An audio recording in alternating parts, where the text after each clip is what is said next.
What's going on everyone, আমি নুরুদ্দিন রয়েছি আপনাদের সাথে। সকলকে পবিত্র ঈদ মোবারক। কেমন আছেন আপনারা সকলে? আশা করি আপনারা যে যেখানে আছেন অনেক অনেক অনেক বেশি ভালো আছেন। তো বন্ধুরা, আপনারা হয়তো সকলেই জেনে গেছেন Xiaomi এবার তাদের ফ্ল্যাগশিপ লেভেলের সেরা একটি ক্যামেরা ফোন লঞ্চ করতে যাচ্ছে। এটি শুধু ক্যামেরা ফোন না, এটির গেমিং পারফরমেন্সও কিন্তু যথেষ্ট ভালো।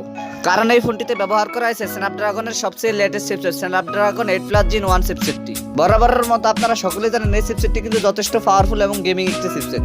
এই চিপসেটটি কিন্তু ROG 6 এবং ROG 6 Pro এই দুইটি ফোনে ব্যবহার করা হয়েছে। এই প্রসেসরটি কিন্তু কোয়ালকম স্ন্যাপড্রাগন 8 Gen 1 প্রসেসরটি থেকেও অনেক ভালো পারফরমেন্স দিয়ে থাকবে। কারণ আপনারা সকলেই জানেন কোয়ালকম স্ন্যাপড্রাগন 8 Gen 1 এই প্রসেসরটি কিন্তু গেমিং এর সময় অনেকটা হিট আপ হতো, কিন্তু 8+ Gen 1 এই প্রসেসরটি কিন্তু 8 Gen 1 এর মতো অতটাও হিট আপ হবে না। তো এতক্ষণে আপনারা হয়তো বুঝে নিয়েছেন আমি কোন ফোনটির কথা বলতে যাচ্ছি। এই ফোনটি হচ্ছে Xiaomi 12s আলট্রা স্মার্টফোনটি। তো আজকের ভিডিওতে আপনাদের জানাবো Xiaomi 12s আলট্রা স্মার্টফোনটির ফুল স্পেসিফিকেশন এন্ড সেই সাথে জানাবো ফোনটির প্রাইস এন্ড এর লঞ্চিং ডেট নিয়ে। তো ভিডিওটি কন্টিনিউ করলে আপনারা আরো জানতে পারবেন বাজেট যে ফোনটি কি আমাদের জন্য ভ্যালু ফর মানি প্রোভাইড করছে, নাকি এই বাজেটে মার্কেটে আরো কোনো সেরা স্মার্টফোন বর্তমানে আছে। এই সকল প্রশ্নগুলোর উত্তর থাকবে আজকের এই ভিডিওতে। সুতরাং আমি আশা করব আপনারা ভিডিওটি স্কিপ না করে পুরো ভিডিওটি মনোযোগ সহকারে দেখবেন। আপনারা যদি ভিডিওটি স্কিপ করে দেখেন তাহলে আপনারা এই ভিডিওর অনেক অংশই বুঝতে পারবেন না এবং আপনারা ডিসাইড করতে পারবেন না এই বাজেটে আপনার জন্য কোন ফোনটি বেস্ট হবে। তো চলুন কথা না বাড়িয়ে মূল ভিডিওতে যাওয়া যাক। বন্ধুরা, সর্বপ্রথম যদি আমরা এই ফোনটির ডিজাইন এন্ড এর বিল্ড কোয়ালিটি নিয়ে কথা বলি তাহলে এই ফোনটির পেছনে ব্যবহার করা হয়েছে গ্লাস এন্ড প্লাস্টিকের সম্মিলিত একটি ব্যাক প্যানেল। ফোনটির ওয়েট করা হয়েছে 225 গ্রাম।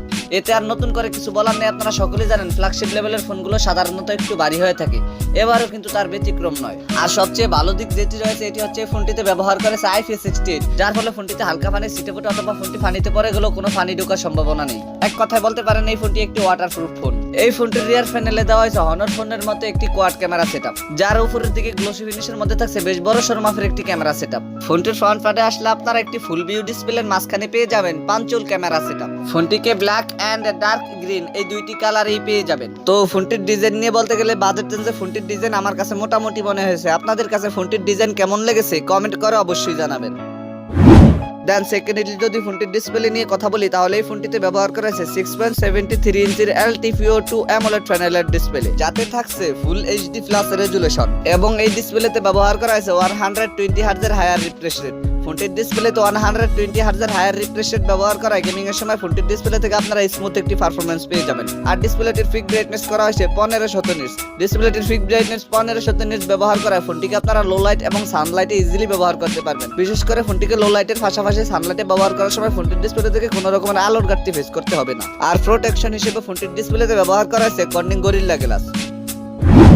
এবারে যদি ফোনটির পারফরমেন্স নিয়ে কথা বলি তাহলে এই ফোনটিতে রান করবে MIUI 13 বেসড অন Android 12। আর চিপসেট হিসেবে ফোনটিতে ব্যবহার করা হয়েছে কোয়ালকম স্ন্যাপড্রাগন 8+ Gen 1, যেটি 4 ন্যানোমিটার আর্কিটেকচারে বিল্ড করে একটি অক্টা-কোর প্রসেসর। আর জিপিইউ হিসেবে ফোনটিতে ব্যবহার করা হয়েছে Adreno 730। ফোনটির এই প্রসেসরটি দিয়ে আপনি যে কোনো হাই লেভেলের গেম বেশ স্মুথলি প্লে করতে পারবেন। বিশেষ করে আপনি ফোনটি দিয়ে PUBG এবং ফ্রি ফায়ারের মতো হাই কনফিগারেশন গেমসগুলো ফুল ফ্রেম রেটে প্লে করার সময় ফোনটি থেকে আপনারা কোনো ধরনের ল্যাগ বা ফ্রেম ড্রপ পাবেন না। ফোনটিকে 8/256, 12/256 এন্ড 12/512 এই তিনটি ভেরিয়েন্টই পেয়ে যাবেন। আর স্টোরেজ টাইপ হিসেবে ফোনটিতে ব্যবহার করা হয়েছে UFS 3.1। ফোনটিতে আপনারা কেবল দুইটি সিম কার্ড ব্যবহার করতে পারবেন, কিন্তু আলাদা কোনো ম্যাক্রো SD কার্ড স্লট ব্যবহার করতে পারবেন না। আমার মনে হয় ফোনটিতে এত ভালো মানের স্টোরেজ ক্যাটাগরি ব্যবহার করার ফলে ফোনটিতে আলাদা কোনো ম্যাক্রো SD কার্ড স্লটের অপশন একদমই প্রয়োজন হয় না। তো ফোনটির পারফরম্যান্স নিয়ে বলতে গেলে বাজেট রেঞ্জে ফোনটির পারফরম্যান্স আমার কাছে অনেক ভালো লেগেছে। আপনাদের কাছে ফোনটির পারফরম্যান্স কেমন লেগেছে কমেন্ট করে অবশ্যই জানাবেন। এবারে যদি ফোনটির ক্যামেরা সেকশন নিয়ে কথা বলি তাহলে এই ফোনটির রিয়ার পার্টে ব্যবহার করা হয়েছে কোয়াড ক্যামেরা সেটআপ, যার মেইন সেন্সরটি 50 মেগাপিক্সেলের। সেকেন্ডারিতে থাকছে 48 মেগাপিক্সেলের একটি পেরিস্কোপ টেলিফটো ক্যামেরা। থার্ডে থাকছে 48 মেগাপিক্সেলের আলট্রা ওয়াইড ও 0.8 মেগাপিক্সেলের আরো একটি টপ ক্যামেরা। ফোনটির রিয়ার ক্যামেরা দিয়ে আপনি সর্বোচ্চ 8K 4K 30 60 FPS রেজুলেশনে video shoot করতে পারবেন। বিশেষ করে ফোনটিতে 48 মেগাপিক্সেলের পেরিস্কোপ এবং 48 মেগাপিক্সেলের আলট্রা ওয়াইড এই দুইটি সেন্সরে কিন্তু বাজেট রেঞ্জ আমাদের জন্য মারাত্মক কিছু অফার করছে। আর সেলফি ক্যামেরা হিসেবে ফোনটিতে ব্যবহার করা হয়েছে 32 মেগাপিক্সেলের একটি ওয়াইড ক্যামেরা। ফোনটির ক্যামেরা সেকশন iOS ব্যবহার করার ফলে ফোনটি যখন আপনারা হাতে ধরে ভিডিও করবেন তখন ভিডিওতে কোনো ধরনের শেকি ভাব আসবে না। তো আপনারা তো বুঝতেই পারছেন বাজেট রেঞ্জে ফোনটির ক্যামেরা সেকশন কেমন হতে যাচ্ছে। ফোনটির ব্যাটারি এন্ড এর চার্জার নিয়ে কথা বলতে গেলে এই ফোনটিতে ব্যবহার করা হয়েছে 4860 mAh ব্যাটারির সাথে 67 ওয়াটের একটি ফাস্ট চার্জার। Xiaomi জানিয়েছে তাদের এই চার্জারটি দিয়ে ফুল চার্জ করতে ফোনটিকে মাত্র 41 মিনিটের মতো সময় লাগবে। তবে ফোনটিতে 120 ওয়াটের একটি চার্জার ব্যবহার করা হলে আরো অনেক বেটার হতো। এছাড়াও ফোনটিতে আপনারা পেয়ে যাচ্ছেন 50 ওয়াটের একটি ওয়্যারলেস চার্জার। ফোনটির ব্যাটারি মিলিয়েফার কিছুটা কম হওয়া সত্ত্বেও ফোনটি থেকে আপনারা ভালো মানের একটি ব্যাটারি ব্যাকআপ পেয়ে যাবেন, কারণ এতে ব্যবহার করা হয়েছে 4 ন্যানোমিটার আর্কিটেকচারে বিল্ড করা একটি চিপসেট। এছাড়া সিকিউরিটি হিসেবে ফোনটিতে ব্যবহার করা হয়েছে আন্ডার ডিসপ্লে ফিঙ্গারপ্রিন্ট।